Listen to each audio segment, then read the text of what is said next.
Hi, my name's Tom, And I'm Kelly. and we are the proud founders of Pink Zebra.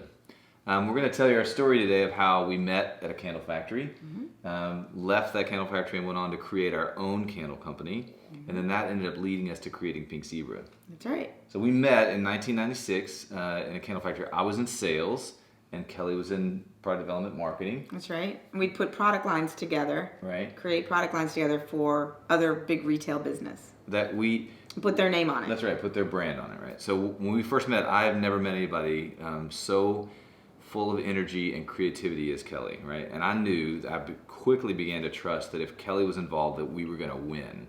Thanks. And yeah, and when we did, that first year of working together, we sold $17 million of new customer business to companies like Bath and Body Works, Pier 1.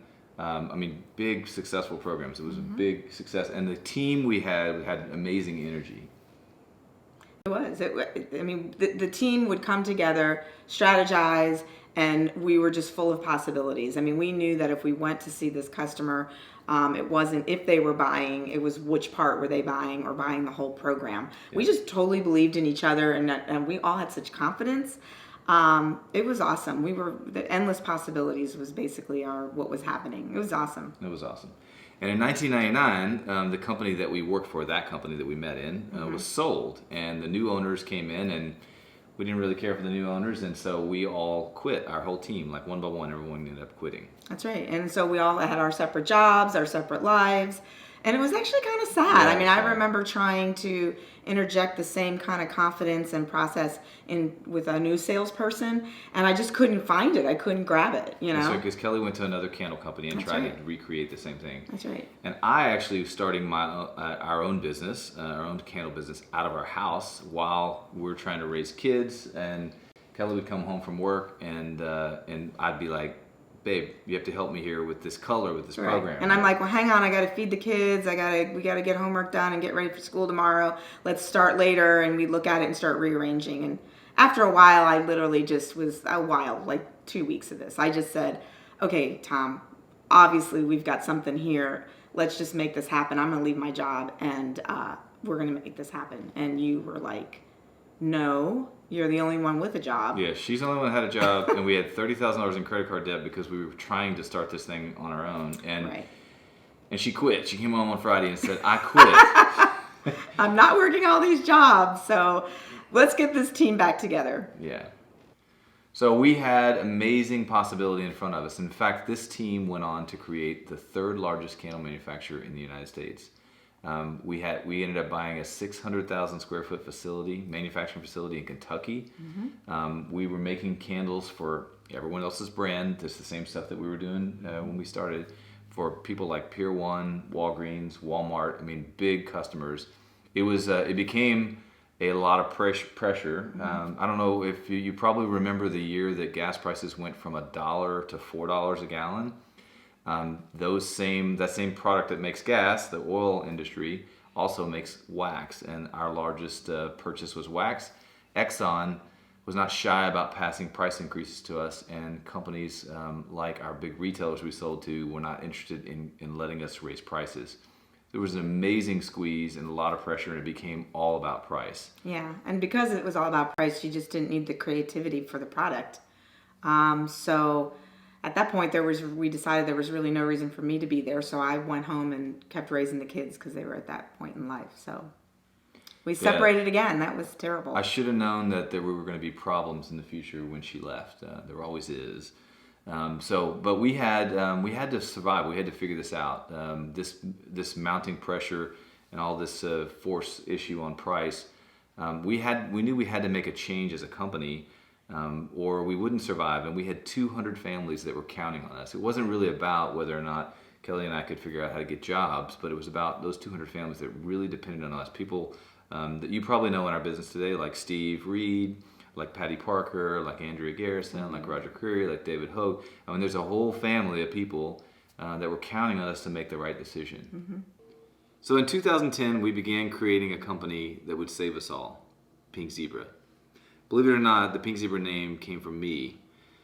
Pink is the international symbol for powerful women, And zebras are unique individuals. All the fingerprints, all the zebra stripes are unique. Yeah. And they're stronger together. So when they stand together, the lions can't tell them apart. So they are a lot stronger as they stand together. So we set out to create a company of powerful, unique women. And It was amazing. It is amazing. And I remember the night that you came home with your Pink Zebra plan, which I didn't know you were working on. And you put down that logo on the table, and I looked at it as you were describing the plan to me. All I was thinking about was how adorable the zebra was. Mm-hmm. And I kind of became friends with her, and that's when I looked at you and said, okay, I'm in, but her name is Paisley. So she got a name, she named her right then. Pink Zebra is coming alive. Well, and I thought that was a great idea. I mean, I was like, wow, this is a really great idea. It's a great concept. It felt fantastic. But I knew that I had to have my partner back. I had to have Kelly back in the business because when she's in the business and involved, then we win. We always did. So I was glad she was. And I was glad to be back because now that we were actually going to be able to make great fragrance product again and get that directly to the consumer and use all that experience that we had had for the last 15 or more years, I was super excited. It was wonderful. But we did not have the same experience in the direct selling industry. We always were in the retail side. So Tom went ahead and hired a direct selling consulting firm. That's right. Which took us to the next level. So Kelly and her team created an amazing candle line that we took to this consulting firm, and we showed this to him, and he says, is there any product line that you created for retail that you thought was going to be fantastic, but it failed? And she wouldn't even look at me because she knew exactly what I was thinking. And he was so excited. Oh, it was sprinkles. Here we go again. So in 1997, we actually created sprinkles and we tested it at Bath & Body Works. They were one of our bigger customers, and 30 White Barn stores had sprinkles, and it totally failed. And he said this to us and said it's something needed demonstration, and we knew right then we needed sprinkles to be part of our program. So we set out to create sprinkles and make them part of our line. Yeah. We had a big challenge though, because to make sprinkles and make them make sense, we had to get a machine that was hundreds of thousands of dollars, of which we did not have. So I pushed forward and told the team we had to leverage everything. I mean, literally leverage everything to get this machine. But we believed. And we believed. Just kept going. We went forward and ordered the machine. In the meantime, we decided to make the sprinkles on rubber mats. That's right. Until the machine came in. So David made all of these 500 mats out of silicone where we could pour wax and make the sprinkles. And we had everybody in the company, including Andrea, Peggy, Patty, everybody. They'd come in at 5 in the morning and they'd start pouring sprinkles on these mats, right? So it was crazy. We launched it, and it turns out sprinkles were the best-selling thing we had. Of course. The machine came in, it all worked. So Pink Zebra was just crazy growth, right? But it didn't until the second reunion. It really didn't really resonate with us. Mm-hmm. How Pink Zebra was really going to change our life. We thought it was just going to be all the great products. Yeah. So we're at the second reunion, and we had a consultant come up to us, and she said she had been living in her car with her daughter, her tiny young daughter, and Pink Zebra allowed her to get out of that environment, move into a home, and raise her daughter, and it literally changed her life. And in that moment, it still gives me goosebumps. Me too. In that moment, I knew that we were destined to do Pink Zebra, that this was our destiny. To change lives. Everyone we did business with assumed we were going to be crushed by these giant retailers and fail and close our doors. But they didn't know what this team was made of. They didn't know what this amazing group of people would be able to do. We not only survived, we went on to create something amazing that would change lives for everyone around the world. That's right. To me, that was the unexpected part. The best part was the changing of so many people and so many families. Best part. Yeah.